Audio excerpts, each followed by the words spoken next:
All right. Can everyone hear me?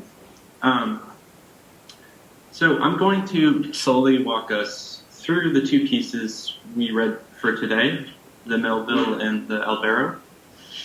And I'm also going to bring in some bits of the supplemental reading we included for this session.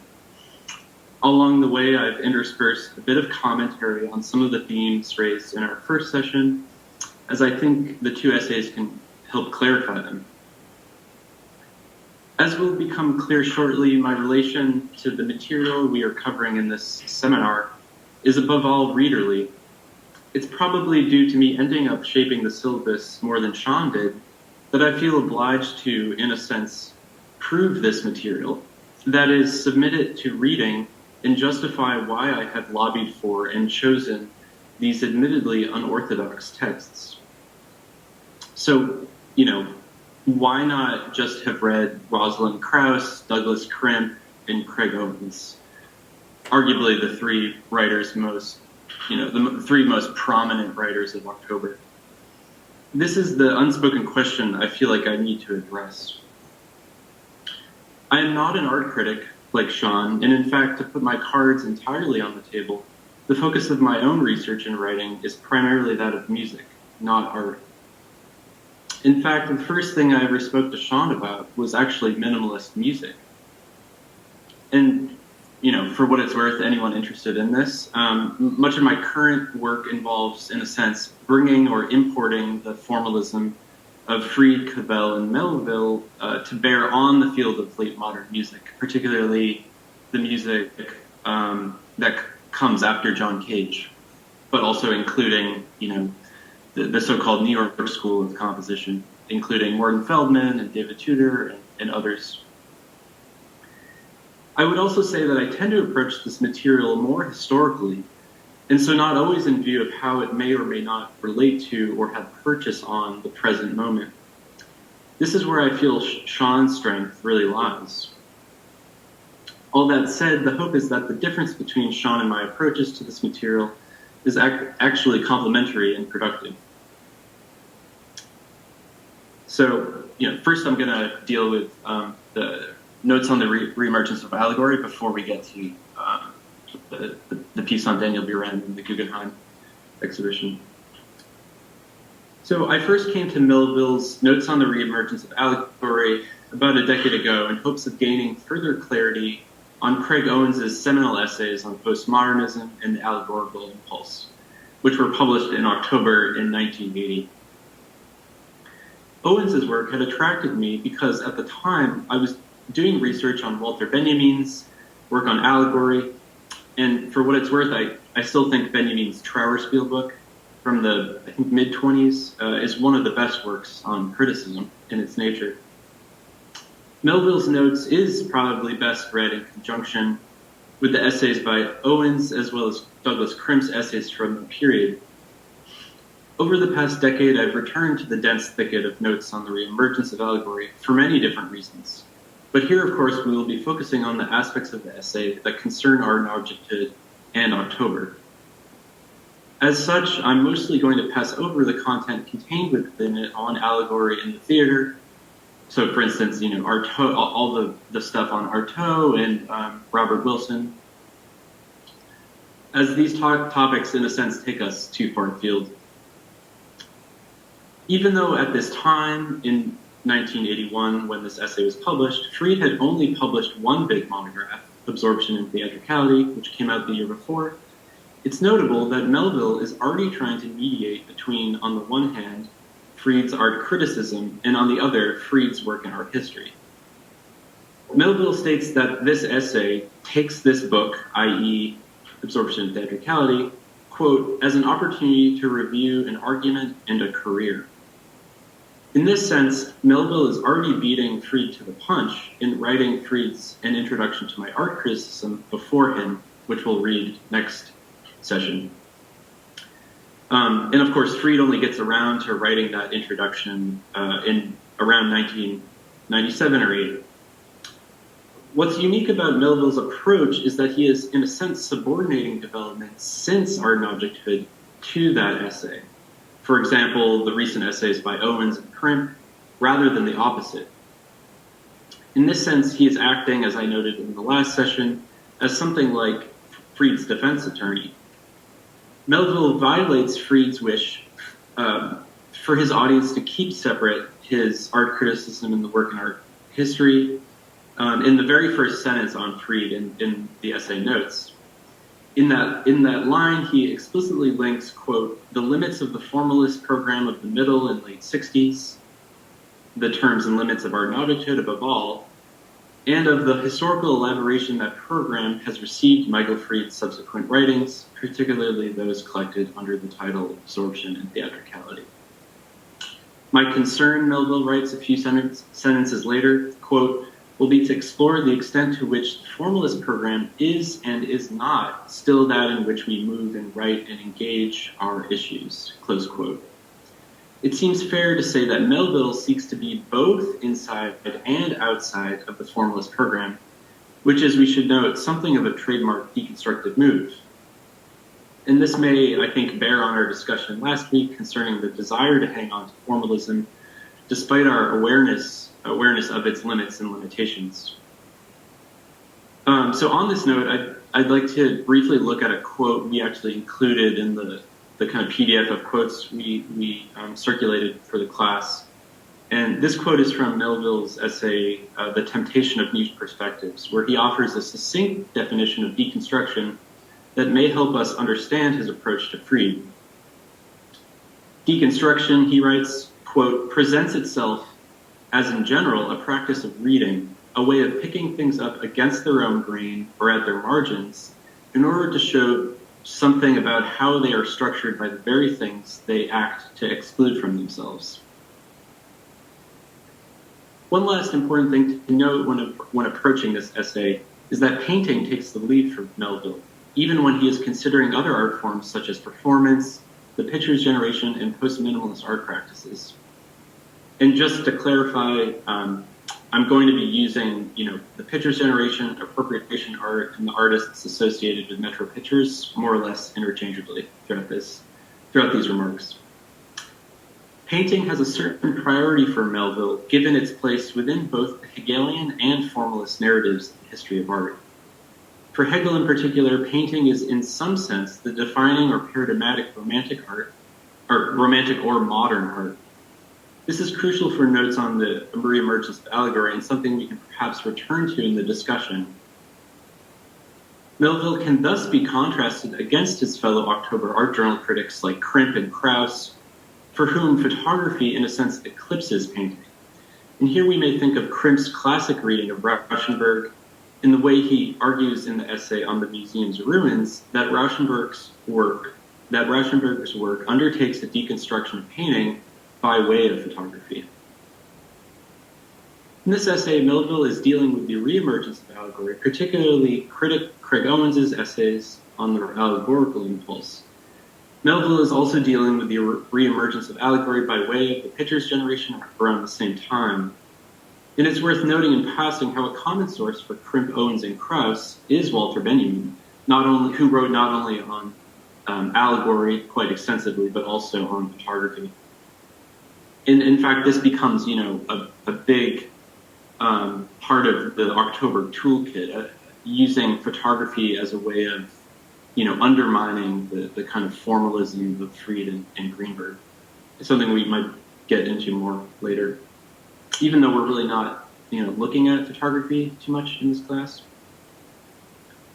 For those looking to dive further into the topic of allegory, I would flag Owens' essays as well as Melville's later 2013 essay, Postmodernism and Art, Postmodernism Now and Again, where he kind of rewrites the present essay we are dealing with here.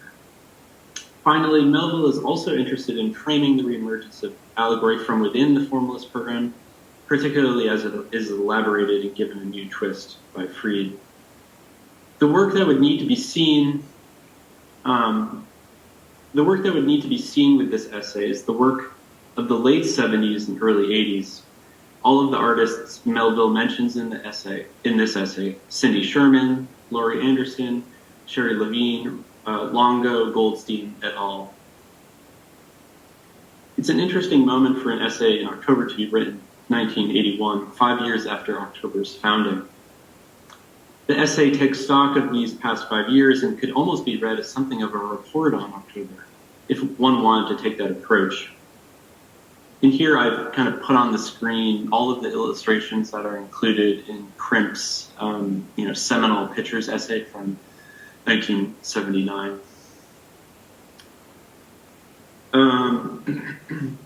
So Sean noted last session how it's a relatively brief period before minimalism drifts into or engenders land art, conceptual art, institutional critique, post-minimalism, and so forth. The precise moment that notes on the reemergence of allegory concerns is the moment of the appropriation artists. They're coming to prominence. Sean mentioned in passing last week the rather outsized influence this art ended up having, something to the effect of how what was going on in Lower Manhattan during the 80s ended up determining the future of art.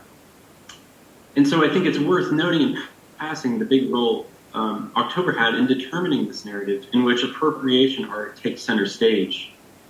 Like minimalism, appropriation art, whatever you might think of it, is historically important, if only because of its positive canonization via critics like Crimp, Owens, Krauss, and others. So I'd like to turn now to the section of notes entitled The Dialectics of Purity. And even though we said skip the epigraphs, I'd like to read the epigraph that starts the section, Dialectics of Purity. And this is from Greenberg.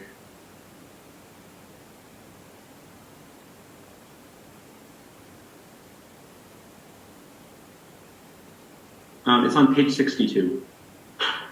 And this is from Greenberg's A Modernist Painting. Quote, "The task of self-criticism became to eliminate from the effects of each art any and every effect that might conceivably be borrowed from or by the medium of any other art. Thereby, each art would be rendered, quote, pure, and in its, quote, purity, find the guarantee of its standards of quality as well as of its independence," close quote. Melville points out how the scare quotes set about purity in this quote of Greenberg's, quote, mark a moment of hesitation, recoil, anxiety that becomes in art and objecthood, so that becomes in Fried's art and objecthood, an extended unease. In art and objecthood, Fried deals with Greenberg primarily in the footnotes, and this is it's kind of a remarkable fact about the essay that in some ways a lot of the kind of meta commentary Fried is doing vis-a-vis Greenberg is taking place, not in the body of the text, but in the footnotes. So in Art and Objecthood, Fried deals with Greenberg primarily in the footnotes, where he shifts Greenberg's quasi-ontological claim about painting to a discursive one. As Jeremy Gilbert Rolfe puts it, quote, Fried has found a way out of Greenberg's preoccupation with a possibly false ontological reduction by diverting attention to the discursive function of what may no longer be seen as a reduction. Thus, Fried converts, and this is Gilbert Rolfe again, Fried converts the search for purity into a rhetorical position. So let's look at the quote, the Fried quote that Melville cites on page 62 of notes. So here's Fried, and this is, from one of the footnotes in Art and Objecthood. Quote, flatness in the delimitation of flatness ought not to be thought of as the irreducible essence of pictorial art, but rather as something like the minimal conditions for something's being seen as a painting. And the crucial question is not that these minimal and, so to speak, timeless conditions are, and the crucial question is not what these minimal and, so to speak, timeless conditions are, but rather what, at a given moment, is capable of compelling conviction, of succeeding as painting. This is not to say that painting has no essence. It is to claim that that essence, i.e., that which compels conviction, is largely determined by and therefore changes continually in response to the vital work of the recent past. The essence of painting is not something irreducible.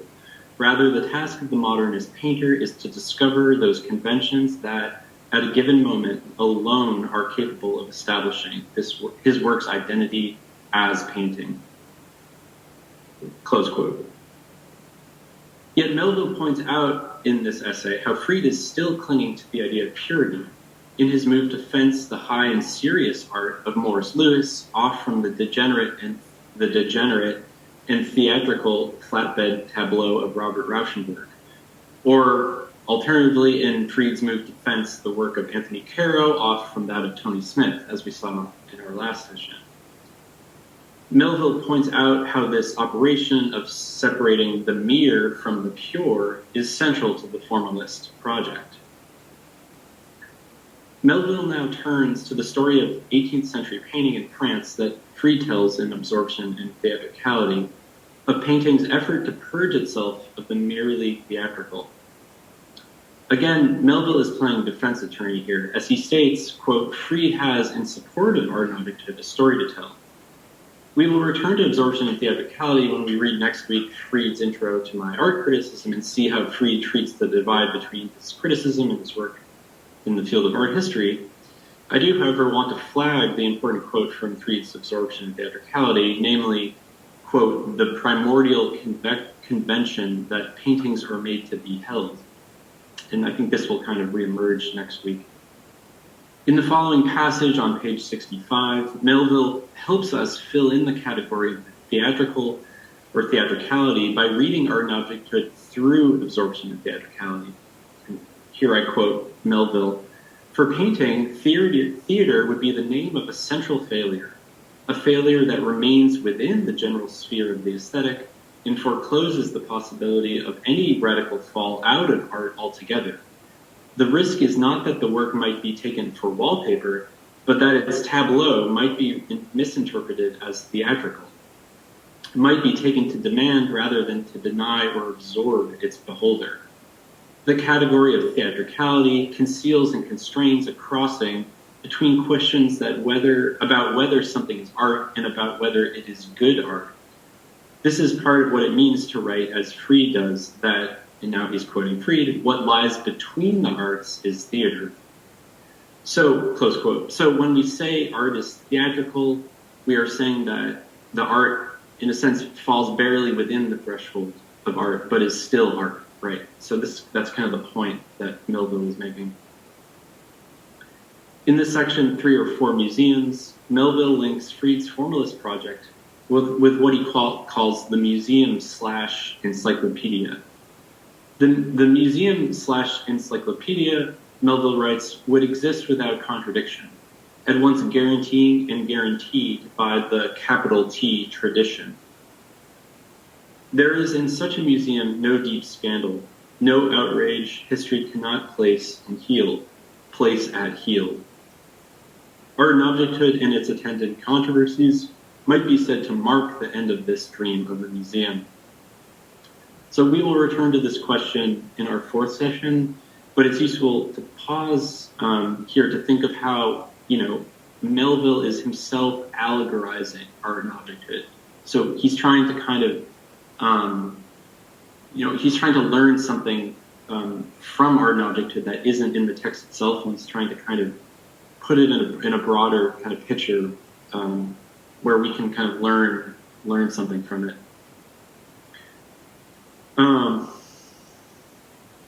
Melville writes, art and objecthood figures for us here as an attempt to defend the adequacy and integrity of the museum/encyclopedia, an attempt to show that the coincidence of art and good art can be maintained. He then turns to discuss how the institutional theory of art in the emergent art world of the 60s constitute a break with the museum/encyclopedia. So, quote, and this is on page 70, institutional theories of art would have us believe that there is nothing radically scandalous in art or its history, not because of the way art builds itself in and out of its history, but because the museum can absorb anything. Duchamp's fountain is the proof. Against such a theory, the museum/encyclopedia proves itself through the historically and systematically grounded exclusion of that which is irredeemably theatrical. And then he, gives these examples: the scandal of Tony Smith, or Donald Judd, or Rauschenberg. Citing Crimp's essay on the museum's ruins, which appeared the year before, notes, Melville suggests, quote, that we should recognize in these ruins, the museum's ruins, what we have come to call the art world. Melville is thus charting the passage from the museum/encyclopedia to both the art world and institutional critique. And this will prove important for the next essay we look at, Albero's Turn of the Screw. Revealing just how prophetic art and objecthood is, Melville ties the art world to theatricality as follows. And this quote is on at the end of page 70 and goes into 71. Quote, what is surrendered or radically transformed in the passage from the museum/encyclopedia to the art world is any faith in homogeneity, simplicity, or univocity of art history. The scene is ineradicably plural. The art world is also and explicitly a scene, an acknowledgement of just how pervasively we are submitted to theater and theatricality. The emergence of the art world marks an invasion of the museum, of art history, and art criticism by the very terms, problems, and crises it would more externally survey. So in our last session, Sean spoke of how after the 60s, art increasingly becomes about being in the world. I think the quote from last time was something to the effect of, we are people in space all the time. And in this sense, one of the important consequences of minimalism is that it entails a certain discovery of architecture, a discovery we may counterpose against the discovery made by Warhol. So, minimalism, the art world discovered by minimalism versus the art world discovered by Warhol. I think this is one of the best ways to grasp minimalism's actual force. If it seems paradoxical, as we noted last time, that something like land art is about the institutionality of art itself, it's important to recall that land art is concerned with not only the gallery space, but also the thought of its outside, for example, the natural world. Minimally, we may say that land art is concerned with the relation between non-site and site, to use Smithson's classic terms, that connects the gallery piece to an external location. Last class, the matter was brought up about how art and objecthood is pre-institutional critique, and what's more, that the essay has a very Kantian direct address to art and is noticeably to our contemporary eyes, unconcerned with the, quote, infrastructure of art.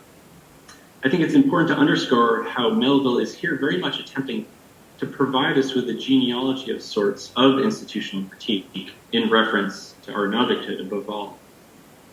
He's trying to think it's the messy birth of institutional critique. Institutional critique then may be said to name the mirroring and criticism of the very move art and objecthood charts away from the art object towards something like the architectural container or the broader environment in which art appears or is contained.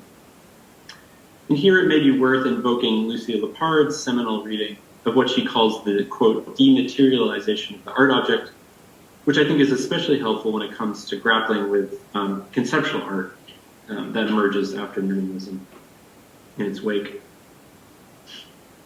It's at this moment in the essay that Melville returns to Robert Smithson's critique of art and objecthood, which we looked at in the first class, and I would recommend students look at page 71 at their leisure and see how Melville is trying to kind of find a middle ground between Fried and Smithson. And this is also something we might take up in our discussion today, looking at the passage. I'm mostly going to pass over this section on the theater in this essay, which is entitled The Impossibility of Theater, which works the relationships between painting, theater, and the tableau. But as Melville puts it, linking all three, quote, the tableau is the seam along which modern theater and painting have been historically bound to one another, close quote. This section also contains the helpful condensed passage on theatricality, where Melville writes how, quote, theatricality, like absorption, is a term cut up in a dialectic that everywhere redefines and transforms it. And it is so because it is, like absorption, impossible. Close quote. There's also another interesting passage in this section that connects art and objecthood with the idea of community that I think some people might find interesting. Melville writes, quote, Diderot's dream, Fried's dream, is finally of a world to which we can be simply present and in which we can be simply present to one another, undivided and unposed, graceful. These are dreams about the possibility at once of community and integrity, close quote. For anyone interested in further exploring this theme of community, Grant H. Kester's 2004 book, Conversation Pieces, Community and Communication in Modern Art, offers a good discussion of Melville's reading of art and objecthood and explores some of the broader kind of theoretical underpinnings of this idea of community in its relation to art. In the section, How Things Seem, Melville begins to turn to the present state of contemporary art, as well as to recent publications in the October Art Journal. He begins this section with Crimp's seminal 1979 essay Pictures, which asserts that over the 70s, and this is Crimp, quote, we have witnessed a radical break with the modernist tradition, affected precisely by a preoccupation with the theatrical, close quote. In the case of the artists associated with the Pictures generation, which we have up on the screen, and I'm also going to show some of the illustrations from Craig Owens' Allegorical Impulse, which you can't really, sorry they're so grainy, but we have here some Rauschenbergs, Sherry Levine, and then the two that are on the far right are Laurie Anderson images from performances of hers. And then the rest of the images from the second half of Owens's essay are of Robert Longo and Cindy Sherman.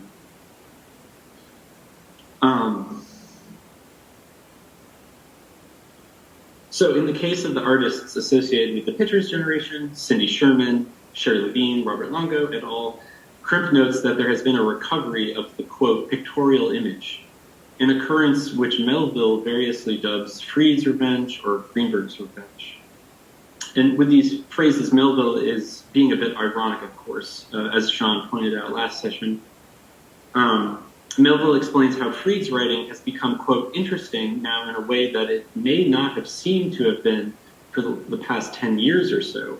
Its claim upon our attention has been renewed, and it has been renewed by Picturing's recovery of itself from the theatrical, close quote. Melville notes how many October art critics have asserted that the past 15 or 20 years have seen, quote, the hegemony of the optical dismantled, a claim that Melville does a lot to complicate in this essay. Last seminar, Sean noted how art and objecthood was canonized as a punching bag, especially by the October critics. And it is in this view of such decidedly negative canonization that I think we should understand the pathos of what Melville is calling Fried or Greenberg's revenge. So Melville is particularly interested in studying how the field we call painting includes performance work. And for those looking to dig deeper here, I'd recommend Melville's various essays on Laurie Anderson, Vito Acconci, and others, where he, in a sense, reads their performances through the lens of painting, more precisely with reference to the crises of painting and formalism that minimalism occasions.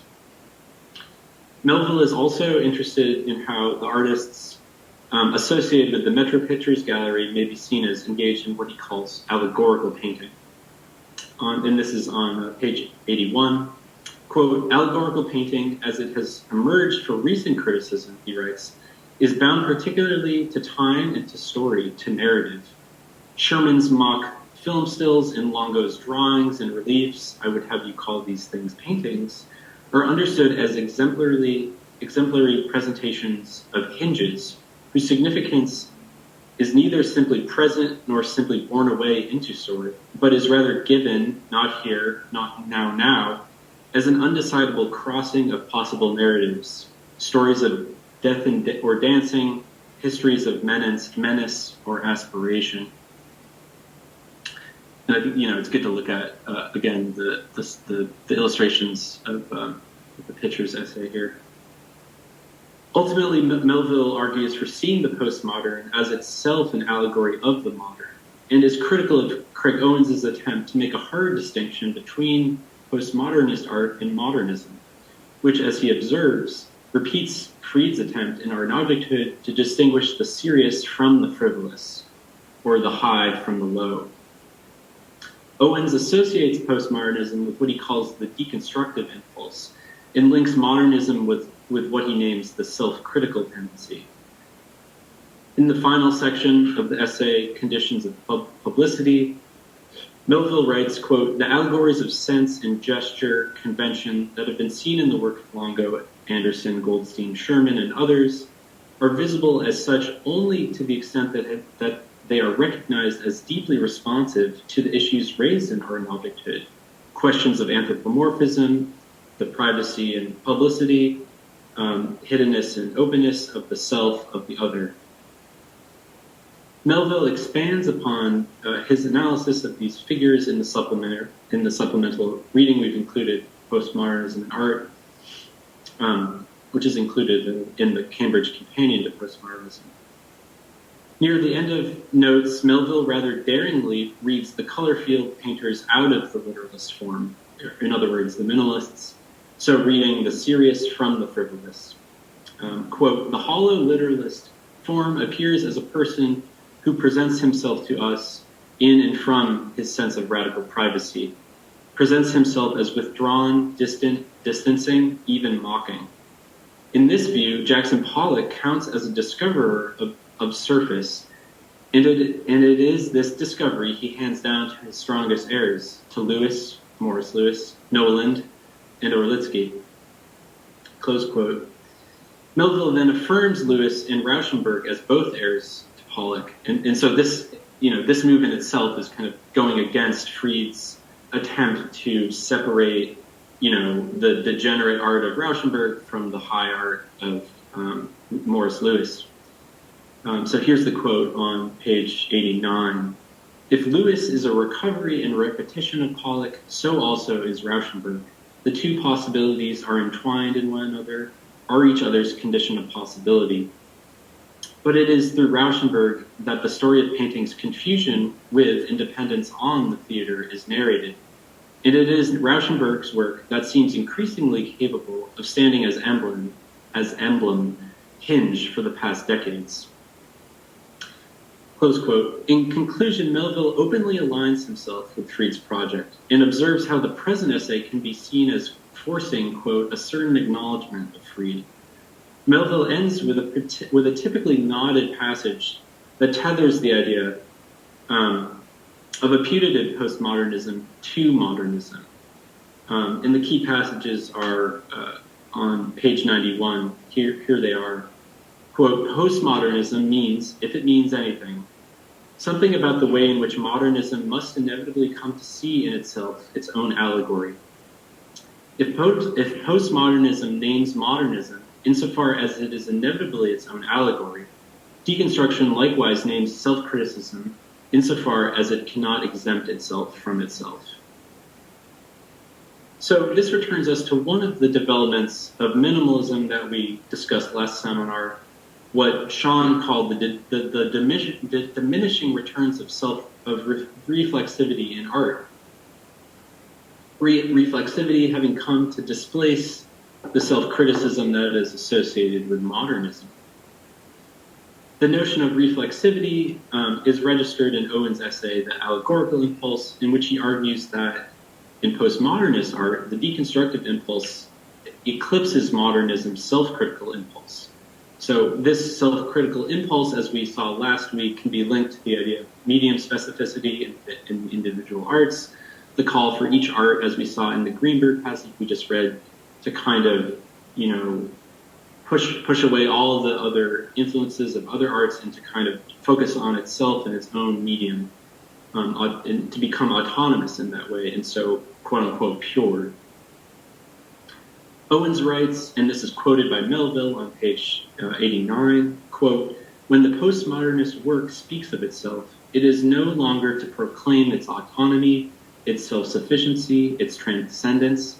Rather, it is to narrate its own contingency, insufficiency, lack of transcendence," close quote.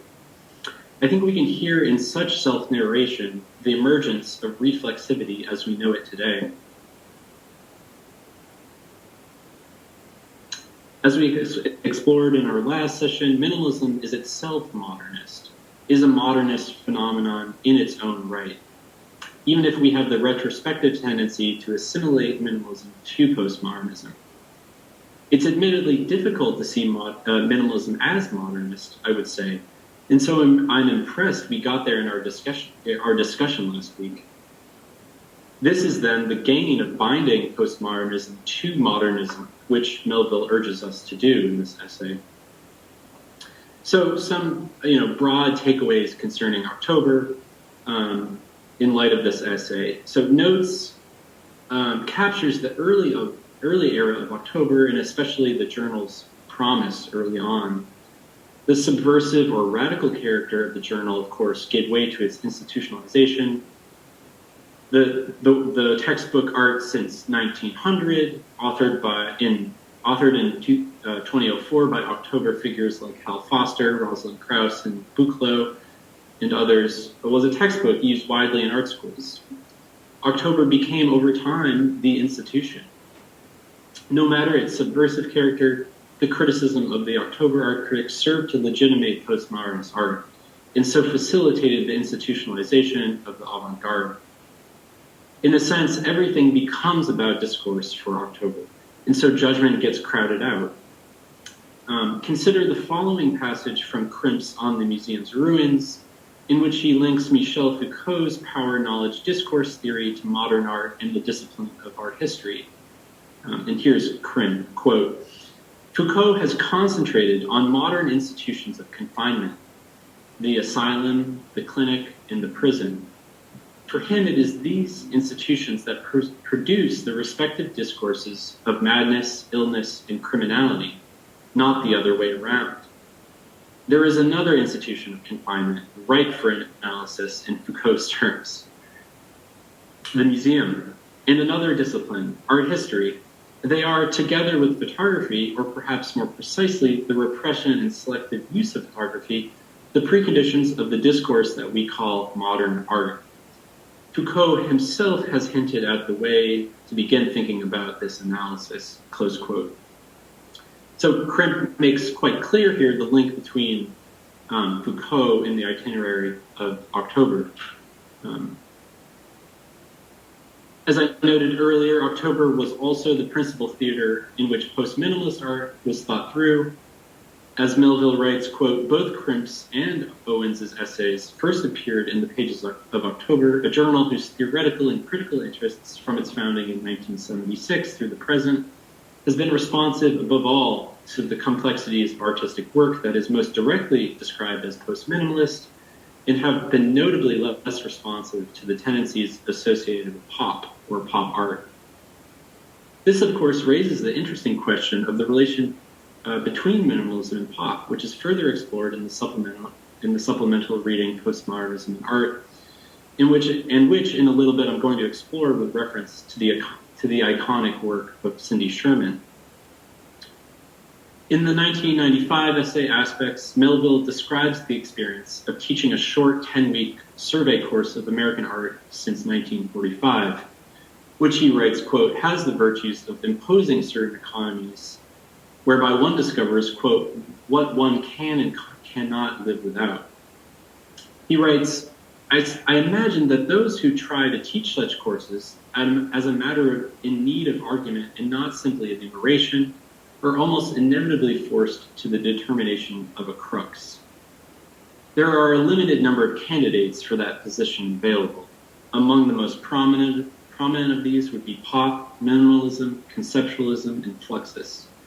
It seems right to say, speaking only very roughly and intuitively, that the choice between minimalism and pop reflects a deeper difference between a critical and theoretical orientation toward the nature or naturalness of art one towards its social and cultural circulation or construction.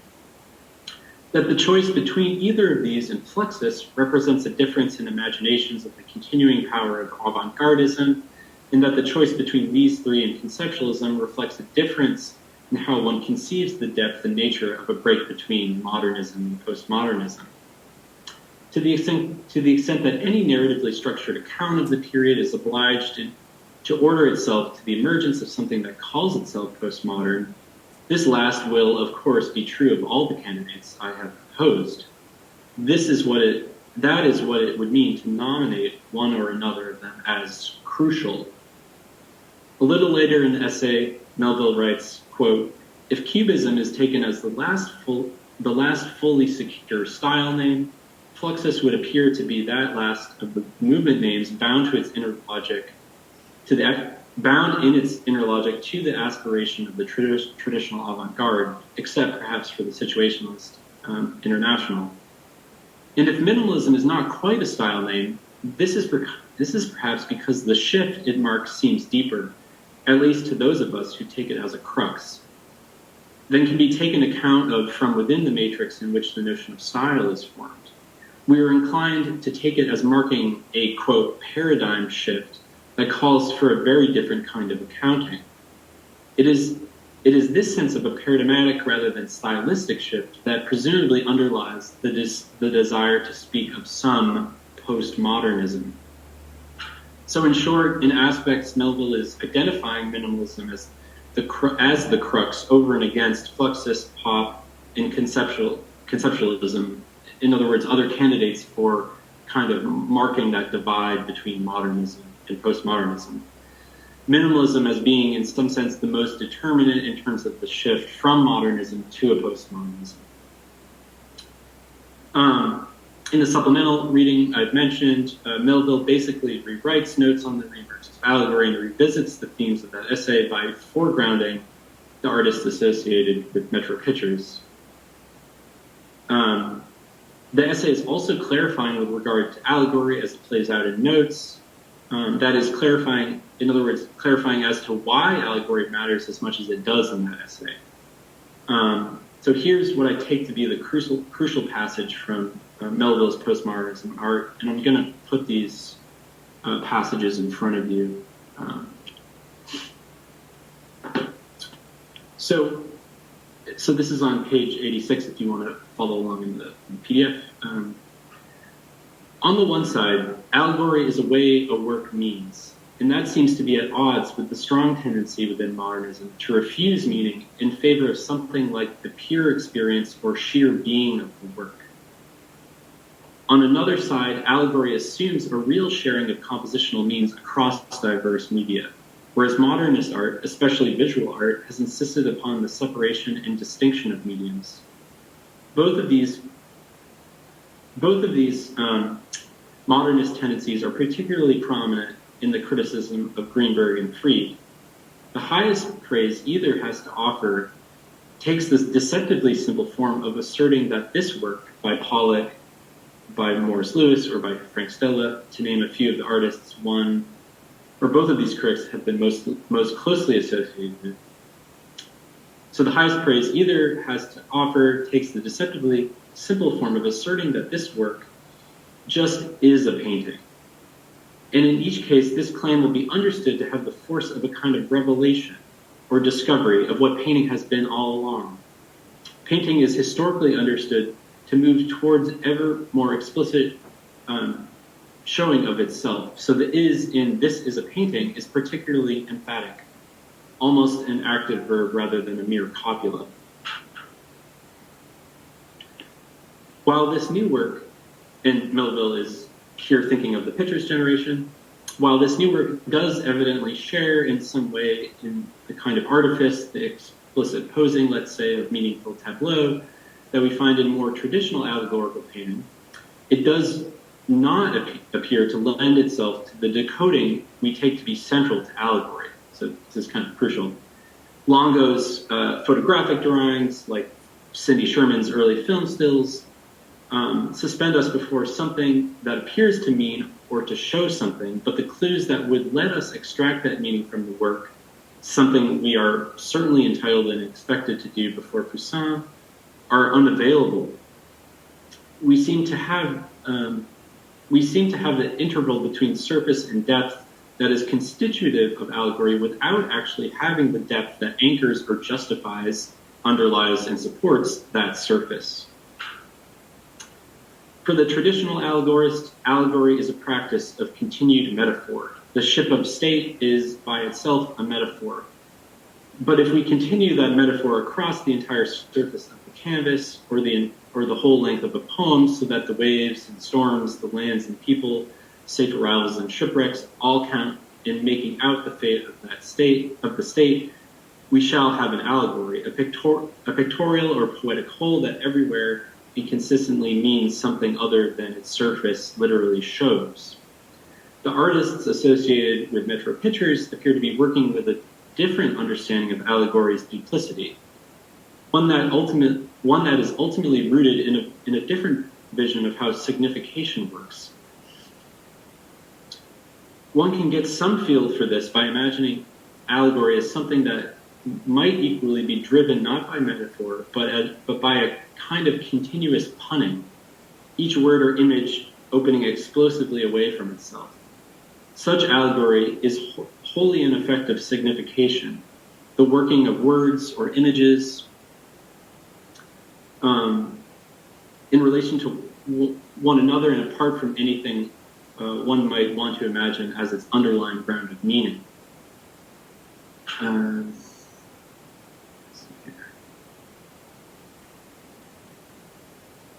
The claim to a certain postmodernism advanced here has some real historical bite. This work is seen to be renewing a capacity for or engagement with signification that modernism had refused. And in doing so, it is also opening the apparent self-enclosure of the modernist medium, if not exactly to the world, then at least to the full range of discourses through which it appears. And it is doing so by rediscovering their ground as properly internal to the material dimensions of the modernist medium itself. Allegory is a possibility not of meaning, but of visual or linguistic signification, and so leads not beyond them, but only further into their play. So Melville then returns us to the example of Cindy Sherman through a comparison of pop and minimalism. And this is kind of what I alluded to earlier about how we're going to kind of play minimalism off pop through looking at Sherman's kind of iconic work. So this is on page 88. Pop art appeared in many ways as a simple break with modernism, a refusal or parody of its central terms. Minimalism, by contrast, appeared as something closer to an intolerable consequence of those terms.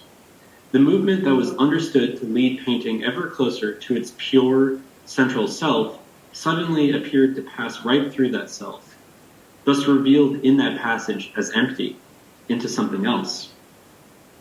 Painting turned out, at its core, not to be painting at all, but merely the deployment of an object in space. And because this was discovered as a fate or fact of painting, the relation of these objects to the kind of work one recognizes as sculpture was and remains obscure. So he's talking here about, the relation between, Judd or Morris's uninflected sculptures, that relation to kind of, say the work of Caro or David Smith that, was addressed in Art and Victory. For Greenberg and Fried, this was for Greenberg and Fried, minimalism was self-evidently a failure of art. The heart of Fried's attack on minimalism is a powerful attempt to show how Tony Smith's own account of the experience informing his art falsifies both. For Rosalind Krauss and other strong champions of minimalist work, minimalism functioned more nearly as a revelation of the embodied subject as a limit to the claims for pure optical presence apparently urged by Greenberg and Fried. And in Krauss's later work, this was further extended by the recognition that the subject, in its embodiment, was itself always also an effect of structure, of its insulation in and appropriation to language. One can imagine this latter proposition as the basis on which minimalism gains a certain access to the données of pop.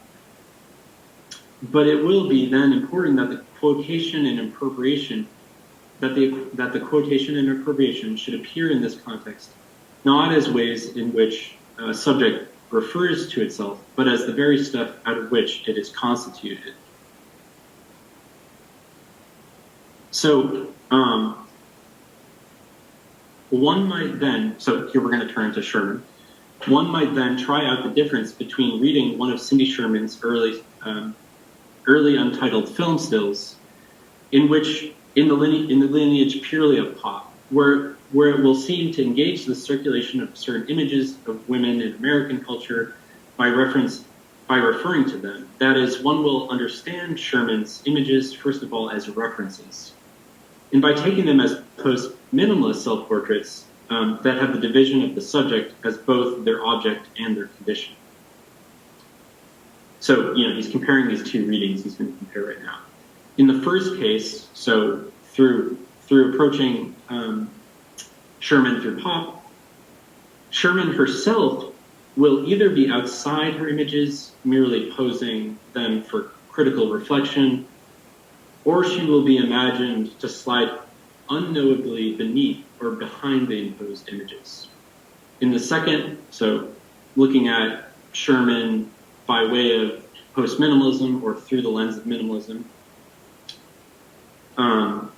in the second, there will be nothing behind the image to know, since Sherman insists in it. It is multiply her image of her. It is important to notice that the first reading, informed by pop art, does not need its object to be a photograph. All that really counts for it is the visible reference to film, and its being a photograph is, at best, a matter of something like decorum. For the second reading, its being a photograph is part and parcel of what it means to say that the image is of Sherman. The goal of this exercise would be to make clear the ways in which the work itself has become relational. The structure we have called allegorical cuts into the work itself and is not simply a matter of what or how the work means. It structures how it is, what it is as a work. So a little later on page 89 in this essay, Melville writes, "So perhaps the claims for the preeminence of medium so central to Greenberg's and Fried's accounts of modernism may not so much have gone away as become radically more specific, internal to the work as such. One might go so far as to say that where the earlier account imagined a process of ongoing self-criticism, participating in a progressive revelation of the medium, so the medium-specific kind of rhetoric we've been talking about, this newer work, namely the Pictures generation, this newer work pushes that self-criticism all the way through to the medium, blurring the distinction between work and medium in such a way as to make each work or body of work responsible for showing the medium whose internal division makes it possible."